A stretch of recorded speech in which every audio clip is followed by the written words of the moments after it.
Bonjour à tous, ravi de vous retrouver dans Smart Job, votre rendez-vous emploi RH Management, débat, analyse, expertise et vos rubriques habituelles. Aujourd'hui, dans Bien dans son job, on parle du management asynchrone.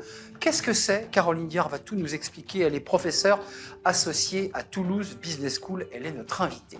Le cercle RH, comment attirer et surtout garder cette génération Z qui inquiète, qui effraie les dirigeants. On en parlera avec Aude Cousin, les DRH, l'Olivier Assurance. Elle a 25% de ses salariés qui appartiennent à la Gen Z. Et puis Elodie Gentina, spécialiste de ce sujet, professeur à l'IESEC School of Management. Et elle est conférencière et spécialiste de la Gen Z. Ils sont nos invités. Et enfin, pour terminer notre émission, le livre de Smart Job, guide de la déconstruction du sexisme au travail. Marie Pétroline Soichaux, l'autrice de ce livre. Elle est notre invitée à la fin de l'émission. Elle nous parlera de son livre. Voilà le programme. Tout de suite, c'est bien dans son job.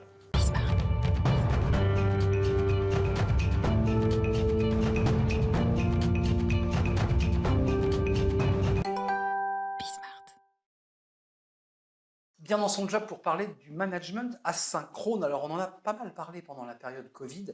On en parle peut-être un peu moins, mais vous allez nous éclairer, Caroline Diard, ravie de vous accueillir sur le plateau. Professeur associé à Toulouse Business School, et vous enseignez le management, et vous êtes régulièrement venu sur notre plateau. Un livre qui était sorti en janvier, où vous exploriez justement à travers un chapitre la flexibilité des nouveaux modes d'organisation. D'abord, question simple, c'est quoi le management asynchrone? Alors, merci Arnaud pour l'invitation. Le management asynchrone, c'est un management qui va rompre les unités de temps, de lieu et d'action. C'est-à-dire qu'on a un management qui ne sera plus dans l'instantané. Ça ne sera plus un management forcément en présentiel. C'est un management qui peut se faire de façon différée, avec des équipes qui vont être dispersées en tout lieu et qui vont travailler pas forcément en même temps, ce qui est un peu original. On travaille d'une manière asynchrone, donc de manière un peu décalée. Ça, je l'expliquais, le Covid a permis de le développer. Est-ce qu'aujourd'hui, il s'est installé ou est-ce qu'aujourd'hui, on est revenu à un management plus traditionnel? Alors l'hybridation, c'est fortement pérennisé dans les entreprises. On en avait parlé ensemble, le télétravail s'est développé grâce au dialogue social et on a peu évoqué cette notion effectivement d'asynchrone parce que être en mode hybride, ça peut signifier également travailler avec ses équipes, avec ses collègues de manière asynchrone. Ce qui signifie qu'on peut avoir des collaborateurs qui sont à l'autre bout du monde, donc sur un autre fuseau horaire et avec qui on va collaborer, qui vont intégrer un collectif de travail. Ça veut dire donc c'est pratique parce que quand on veut être en présentiel, quand on parle à quelqu'un qui est au Japon ou en Australie, c'est pas possible. L'asynchrone permet de fluidifier finalement le travail, la relation de travail? Alors, le management asynchrone, le but en fait du manager, ça va être effectivement de conserver un collectif de travail qui va être cohérent, de conserver une cohésion. Donc, d'organiser des équipes qui sont dispersées. Alors, si les équipes sont dispersées au niveau géographique, on a l'habitude. Si les équipes sont dispersées au niveau d'un autre fuseau horaire ou au niveau temporel, avec des équipes en 3-8, par exemple, on est en asynchrone. Avec la semaine de 4 jours, on peut être aussi en asynchrone. Avec des collaborateurs qui sont à Tahiti alors qu'on est en métropole, eh bien, il faut gérer ce collectif de travail. Donc, il faut trouver des temps qui sont des temps de communication et trouver aussi des outils qui permettent d'explorer cette relation managériale. Est-ce qu'il y a des risques malgré tout? Parce qu'on en a parlé pendant le Covid, le télétravail, c'était l'isolement. Est-ce que l'asynchrone peut aussi accentuer ce sentiment d'isolement? Alors, l'asynchrone peut produire deux types de risques. Des risques pour la santé qui sont des risques d'isolement, donc risques psychosociaux.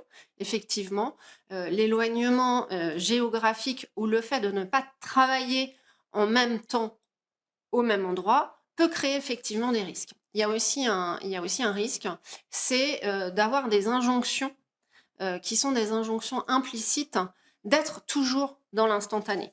C'est-à-dire qu'on n'est pas ensemble, on n'est pas forcément au même endroit, mais on attend des réponses. Donc ça peut produire un risque. Vous l'évoquez, hein, c'est tous les outils qu'on connaît, Teams, Slack, qui sont quand même comme on le dit parfois et on l'entend, des fils à la patte permanents. C'est-à-dire qu'on ne débranche jamais, quoi.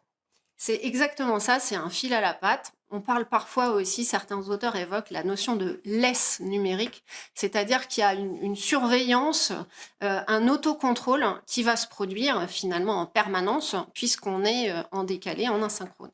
Il y a donc des risques émergents, et ça les chercheurs et ceux qui étudient le sujet l'observent. Il s'installe ou pas, ce mode de management? Enfin, on voit bien que ce sont des enjeux d'entreprise atomisés, avec des sites, avec des filiales, mais est-ce qu'il y a une tendance à l'installer, à l'implanter? Alors, il y a une tendance à l'installer dans un souci de flexibilité, en fait, hein. Et c'était tout l'objet du chapitre que j'ai réalisé dans cet ouvrage collectif. C'était d'explorer justement les modalités d'une flexibilité au service d'une entreprise qui va se pérenniser dans un mode flexible. Alors, la flexibilité, pourquoi? La flexibilité dans un souci stratégique de l'entreprise et aussi dans un souci de développement et de performance. Donc ça veut dire qu'il y a un aspect, au-delà du risque d'isolement, il y a un aspect positif pour le collaborateur parce qu'il peut quand même travailler à l'autre bout du monde. Parce que ça avait été le débat du Covid, vous savez, ces salariés qui étaient partis à 3000 km et qui ne revenaient pas.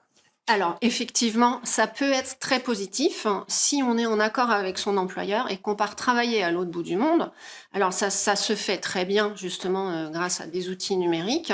Si le manager est en capacité de gérer ce décalage avec le collaborateur, effectivement, ce mode de flexibilité peut être favorable aux télétravailleurs de l'extrême. Là, on parle des télétravailleurs qui sont partis loin et qui y trouvent leur compte. Pour les managers, juste avant de nous quitter, ça peut être un casse-tête de travailler en asynchrone. Alors, pour les managers, ça peut être un très gros casse-tête, en effet, parce qu'il faut gérer des personnes qui sont à distance, donc il y a un éloignement géographique, et des personnes aussi qui sont éloignées dans le temps parce qu'on n'est pas dans le même fuseau horaire. Donc ça commence à devenir effectivement compliqué, d'où l'idée de parler de ce management asynchrone qui finalement nécessite un management construit, réfléchi et surtout avec beaucoup d'agilité et de bienveillance. Merci Caroline Diard de nous avoir rendu visite dans ce Merci à climat vous. très chaleureux de ce nouveau studio télé, professeur associé à Toulouse Business School. Et vous êtes chercheuse, je rappelle ce livre, vous explorez la flexibilité des nouveaux modes d'organisation de travail dans un de ces chapitres qui était un livre collectif sorti en janvier dernier. Merci de nous avoir rendu visite. On Merci. s'intéresse dans le Smart Job, notre débat, à la Gen Z. Vous savez, cette génération que les managers ont justement du mal un peu à canaliser. Drôle de génération, on va en parler avec nos invités. Comment faire pour les attirer, comment faire pour les garder au sein de l'entreprise? On en parle et c'est le débat de Smart Job.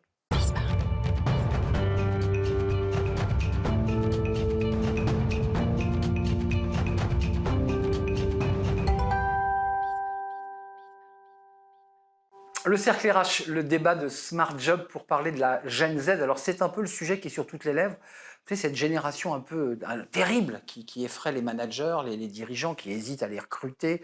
Cette génération connectée qui veut un équilibre vie pro, vie perso, qui peut claquer la porte de l'entreprise comme ça, parce qu'elle veut partir, ou il veut partir à l'autre bout du monde. On en parle. C'est un sujet de préoccupation des RH et des chercheuses. Aude Cousin est avec nous, ravi de vous accueillir. Aude, Enchantée. vous êtes DRH de l'Olivier Assurance, 475 collaborateurs et trices, dont 29% sont des jeunes de cette génération Gen Z. Et donc, vous les accompagnez, vous les pilotez et vous tentez de les garder. On va en parler avec vous dans quelques instants. Élodie Gentina est avec nous. Ravi de vous accueillir, Élodie. Vous êtes un peu l'incontournable sur ce sujet Gen Z parce que vous avez beaucoup écrit. On va découvrir votre dernier livre, conférencière, professeur à l'IESEC School of Management. Et vous travaillez, vous êtes une spécialiste de ces sujets Gen Z. Je m'autorise, Aude, à me tourner vers vous. 29% de votre effectif Gen Z. Donc ça veut dire que face à vous, vous avez un peu plus du quart de l'effectif de la boîte qui sont des jeunes qui ont entre quoi 25 et... Entre 19 et 28 ans. Ouais.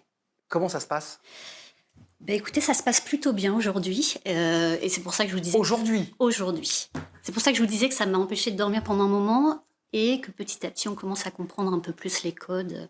Et ayant des enfants également qui rentrent dans cette catégorie... Voilà, ça me donne aussi un peu d'expérience personnelle. Mais juste, il y a beaucoup d'entreprises qu'aujourd'hui, les effectifs sont 8%, 10% de Gen Z. Bon, voilà, vous avez 29%. Qu'est-ce qui fait que la Gen Z vient massivement dans votre entreprise, l'Olivier Assurance? Alors, déjà, là, je pense que la première raison, enfin, vous le savez, c'est une population hyper connectée. C'est comme quand on achète un produit. Donc, aujourd'hui, on va toujours se renseigner pour savoir ce que vaut le produit, les avis consommateurs, etc.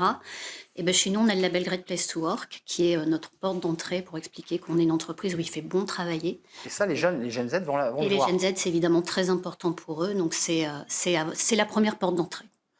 Dans votre livre, Élodie Gentina écrit avec Jérémy Lamry, j'ai vu d'ailleurs qu'il y avait des publicités de lui dans le métro, c'est quand même il est devenu une star. Le défi du management intergénérationnel chez Duno. Quels sont les critères qui définissent la Gen Z, au-delà du critère d'âge borné par une année de naissance? C'est quoi la Gen Z? On sait que de toute façon, 45% de la population française aura plus de 45 ans d'ici quelques années. Donc, on est face à une transition démographique et on doit être amené à travailler avec 4 générations. On est face à 5 générations dans la société, donc des plus jeunes, des seniors, la génération du milieu qu'on appelle aussi les NOLD, Never Too Young, Never Too Old, 45, 55 ans. Donc voilà, comment donc travailler en harmonie? Et c'est pas du multigénérationnel, parce que moi je vois des entreprises multigénérationnelles qui me disent on réussit à faire de l'intergénérationnel. L'intergénérationnel, c'est pas ça, c'est faire du lien. C'est pas cohabiter, c'est collaborer. Mais Aude, vous me disiez au début et aujourd'hui ça va mieux. Est-ce que vous réussissez, vous aussi, à faire ce joint et donc de l'intergénérationnel, faire travailler tout le monde dans le même sens? Alors, on a la chance d'être une entreprise quand même très jeune, puisqu'on a une moyenne d'âge de 34 ans, donc ça aide. Et puis surtout, on a des valeurs qui sont, je pense, qui se rapprochent de celles des Gen Z et qui nous permettent effectivement de faire ce lien. Quand on regarde après les générations, il n'y a jamais un franc fossé. Il y a toujours des points aussi un peu communs entre les générations. Donc, je pense qu'on a suffisamment de points communs et suffisamment d'ouverture d'esprit pour mettre ça. Ouais. Une note d'étonnement de la RH. Qu'est-ce qui vous a étonné dans cette génération? Vous les avez observés d'abord, puisque vous observez, puis ensuite j'imagine que vous adaptez vos propositions à cette génération. Qu'est-ce qui vous a étonné? Alors, il y a pas mal de choses. La première, c'est la capacité à pouvoir contester assez rapidement et assez facilement l'autorité, plus que jamais. On a la chance d'être une entreprise avec une grande liberté d'expression, donc ça aide aussi.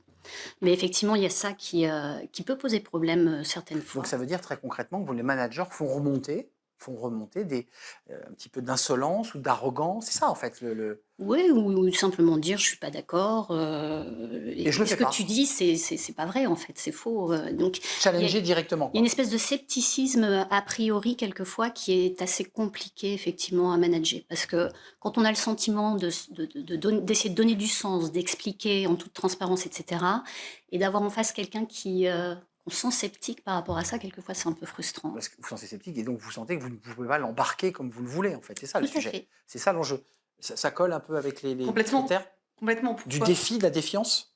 Oui, oui, et quand on parle justement du rapport à l'autorité, il est complètement différent. Aujourd'hui, on est face à une crise, moi je dis souvent, de la crédibilité des porteurs de l'autorité. Pour qu'un porteur d'autorité soit crédible pour un jeune, il doit être doté de soft skills, il doit être légitime, empathique, etc. Ça veut dire qu'en fait, c'est un peu la fin de l'autorité par le statut. Je te respecte parce que tu es plus âgé, Je suis le chef. parce que tu es le chef.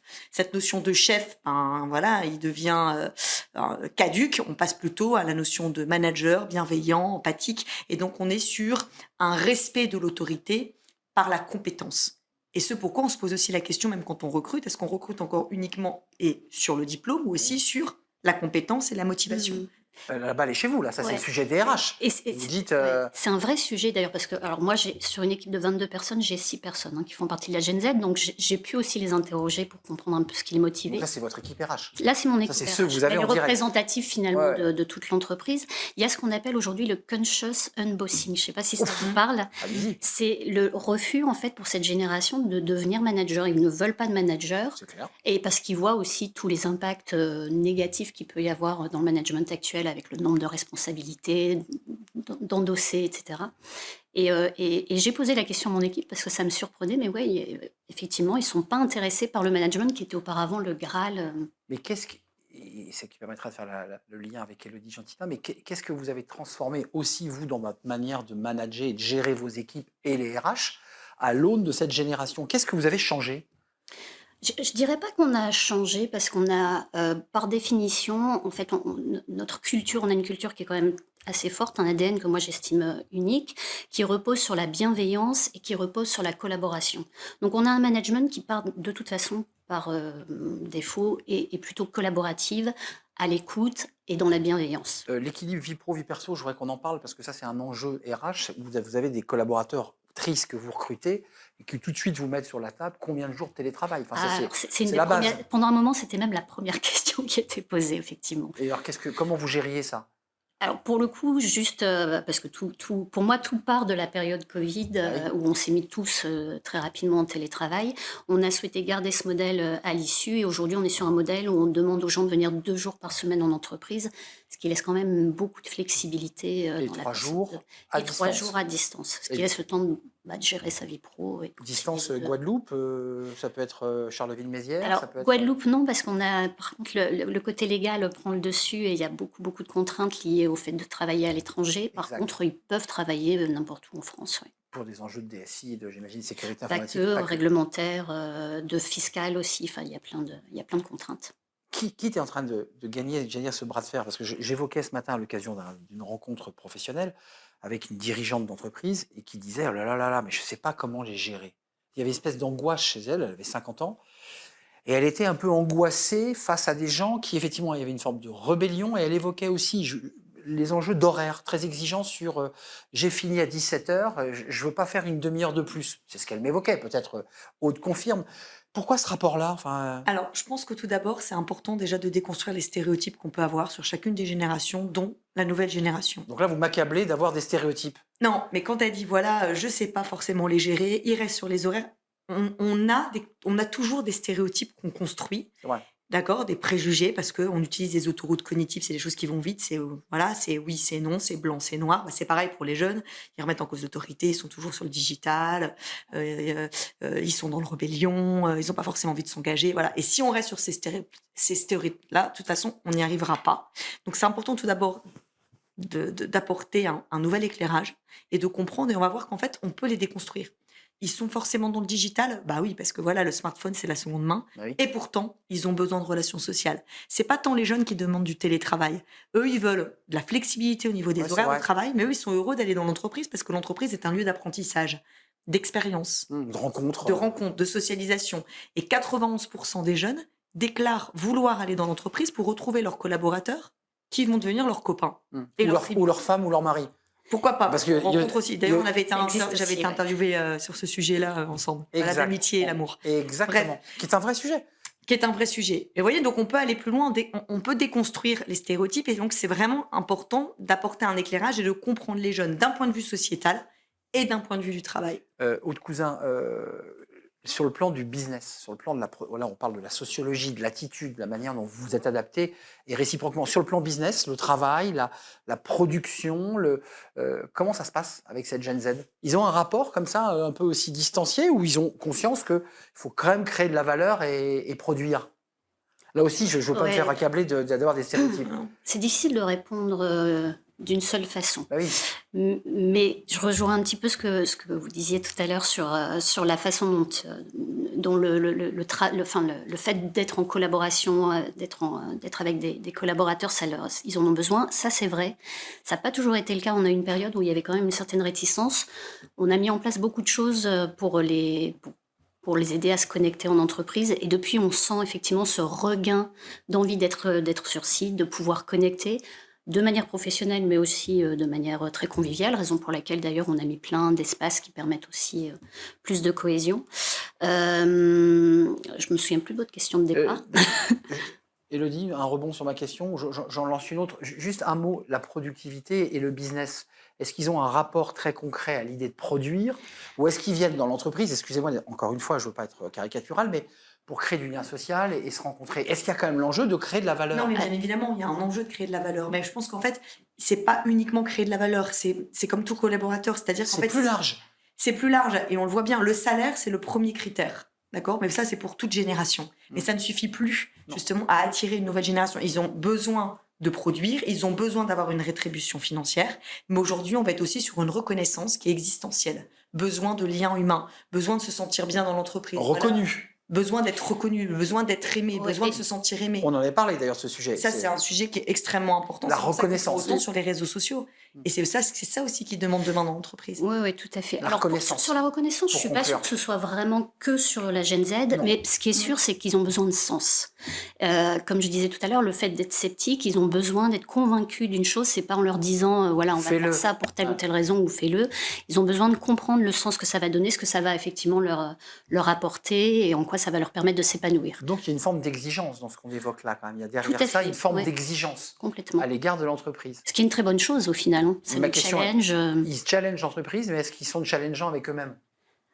Vous qui êtes DRH, À part- vous voyez vos 29%. Encore une fois, tout dépend comment on prend les choses. Je pense que quand effectivement ils comprennent le sens des choses, quand ils comprennent la vision globale, oui, bien sûr, ils sont engagés. Ils sont engagés. Et ils ont cette capacité justement par rapport aux digital natives, etc., à faire des choses peut-être plus rapidement que ce que Mais font en fait, d'autres générations. Élodie Gentina. On est face à un autre rapport à l'engagement. Avant, on parlait d'engagement rationnel, normatif, travailler était la norme, on parlait de sécurité de l'emploi, on restait dans le même emploi et on parlait de métier.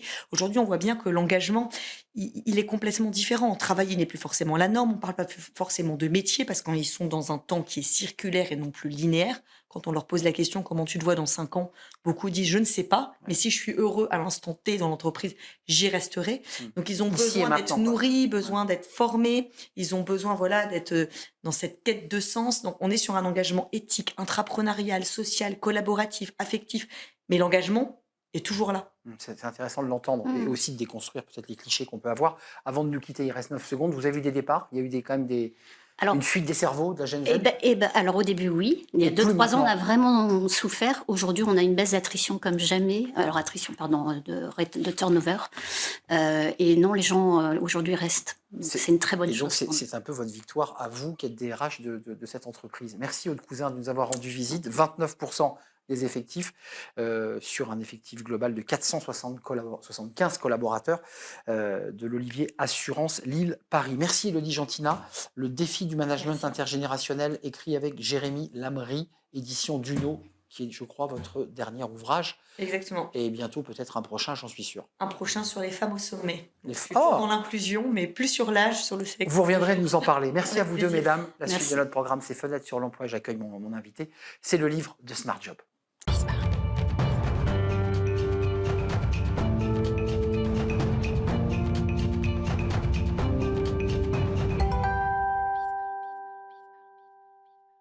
Le livre de Smart Job, le guide de déconstruction du sexisme au travail. J'accueille Marie-Pétroline Soichaux, qui est l'autrice de ce livre. Bonjour Marie-Pétroline. Bonjour. Vous êtes conférencière, formatrice aussi sur ces enjeux de sexisme et vous formez des managers. On n'écrit pas un livre par hasard. Vous l'avez écrit parce que, d'abord, il correspondait quoi? À un désir, à un besoin profond posé dans ce livre, très documenté, non culpabilisant, il faut quand même le préciser. De quoi? D'éclairer les consciences? C'est ça, ça faisait quelques années que j'intervenais sur le sexisme et les violences sexistes et sexuelles au travail, et auprès de managers, de collaborateurs, de RH, d'élus, du CSE, et je me suis rendu compte que je n'avais pas de livre de référence, de manuel à leur recommander. Et quand j'ai regardé ce qui se faisait, ce qui existait sur le sexisme au travail, on trouve beaucoup d'ouvrages qui demandent aux femmes, qui apprennent aux femmes, qui les encouragent à négocier leur salaire, à C'est oser, vrai. à s'imposer dans un milieu d'hommes et à aller jouer des coudes. Dans leur jeu, alors que vous dites que les dés sont pipés. C'est ça, d'aller jouer en fait dans un jeu où les dés sont pipés. Donc, moi, mon approche a été plutôt de dire, demandons plutôt aux personnes qui ont la possibilité de changer, au moins à leur échelle, un petit peu les règles du jeu, de rendre le jeu plus égalitaire pour que tout le monde puisse y jouer. Et plutôt que de réparer les femmes, moi, je propose qu'on répare le système. Réparer le système, ça veut dire, et c'est ce que vous dites, au-delà des lois, il y a quand même quelques lois qui ont fait grandir ce sujet pénalement, civilement, Tout à fait. vous dites que c'est d'abord une prise de conscience collective. D'abord, la prise de conscience, elle est du côté des hommes, des managers, j'imagine. C'est ça la prise de conscience. Elle est à tous les niveaux, parce qu'effectivement, on a un arsenal législatif sur l'égalité professionnelle. Depuis 1946, on a modifié le préambule de la Constitution pour instaurer l'égalité entre les hommes et les femmes. Puis il y a eu toute une suite de lois, entre autres sur la vie professionnelle. Mais on se rend compte que ça ne suffit pas. Et aujourd'hui, il faut aussi une prise de conscience, une déconstruction, d'où le titre de ce livre, Guide de déconstruction du sexisme au travail, des biais et des stéréotypes qui imprègnent encore le monde du travail, où les codes, en fait, les pratiques, ce qu'on va attendre des individus, sont en fait des codes très masculins. On a eu un invité il y a quelque temps, un avocat qui nous disait, qui nous a posé sur la table pendant l'émission, en fait, on a fait beaucoup de lois, rien n'avance. On est encore à une ère où finalement tout ça avance très lentement, le sexisme est toujours présent. Comment vous l'expliquez? Qu'est-ce qui fait que c'est aussi difficile à faire bouger ce sujet? Parce que c'est une construction sociale, historique, culturelle. Ça prend du temps. Et on revient toujours aux biais inconscients et stéréotypes de genre qui vont faire qu'on va avoir des préjugés, qu'on va inconsciemment se dire que tel homme va peut-être être plus compétent pour gérer ce projet avec ce client qui est un petit peu retors, et que cette femme, elle sera très bien en soutien à l'équipe pour faire les comptes rendus. Parfois, ça part d'ailleurs de beaucoup de bienveillance, mais ces idées reçues, elles sont très lentes à déconstruire et elles s'auto-reproduisent, et ça nécessite de vraiment les observer, se documenter, vraiment déconstruire et reconstruire de nouveaux codes. Vous êtes normalienne en biotechnologie ou En biologie. en Oui. biologie, donc ça veut dire que vous avez aussi une approche de chercheuse. Je précise que ce livre est très documenté, il travaille vraiment comme un ouvrage scientifique. Un mot avant de nous quitter, vous évoquez des solutions concrètes, des outils concrets. Qu'est-ce qu'on doit faire? Je mets de côté tout l'arsenal législatif. En termes d'outils, qu'est-ce qu'on peut faire? Alors, si j'avais un seul conseil à donner à des managers qui travaillent, qui se questionnent sur ce sujet, c'est de regarder les réunions. Dans les réunions, il se passe beaucoup de choses. Dans les réunions, on discute, on prend la parole, et la parole, c'est un outil de pouvoir. Donc de regarder qui dit quoi, qui prend la parole, dans quel ordre. Et ce que vous pouvez faire, très concrètement, il y a des applications en ligne pour le faire très facilement, c'est de compter le temps de parole en réunion. Il suffit d'appuyer sur un bouton, et puis à la fin, on a combien de temps les hommes ont parlé, combien de temps les femmes ont parlé, puis on peut aussi mettre des critères d'âge, de Souvent, langue les femmes vous maternelle, disent etc. j'ai pas osé prendre la parole. Voilà. Et même dans les environnements où il y a une culture de management très horizontale, où il y a une mixité importante, où on se dit non, mais il n'y a pas de problème, eh ben, ça ne manque pas. À tous les coups, les hommes prennent plus la parole. Et ça, c'est un super moyen de faire prendre conscience aux managers et aux équipes des biais inconscients. Parce que là, il y a des chiffres. On ne peut pas dire oui, mais ça, C'est c'est une scientifique. interprétation, c'est une impression, Ouais, bien etc. sûr. On mesure, il y a des chiffres. Et ensuite, de travailler ensemble, OK, qu'est-ce qu'on peut faire pour mieux faire circuler la parole dans les réunions et avoir un rapport plus égalitaire. Et des rapports plus égalitaires dans une équipe, c'est une équipe plus performante et épanouie. Qui est en tout cas la première marche, et une première marche pour une prise de conscience, pour aller plus loin et faire grandir les femmes dans les organisations, qui est un autre sujet essentiel. Merci Marie-Pétroline Soichaux. Le livre que vous nous avez apporté et dont on a parlé est un livre de référence sur ce sujet, parce qu'il vient combler ce vide dont vous parliez au début de notre échange. Conférencière, autrice, formatrice, et vous rencontrez, je crois, plus de 200 managers par an pour leur parler de tous ces sujets. Le guide de déconstruction du sexisme au travail chez Pearson. J'avais pas cité l'éditeur, il ne faut pas oublier l'éditeur. Merci de nous avoir rendu visite. Merci à toute l'équipe qui était derrière. Je remercie Nicolas Juchat, évidemment, et toute l'équipe de programmation. Je vous dis à très très bientôt pour un prochain numéro de Smart Job. Bye bye.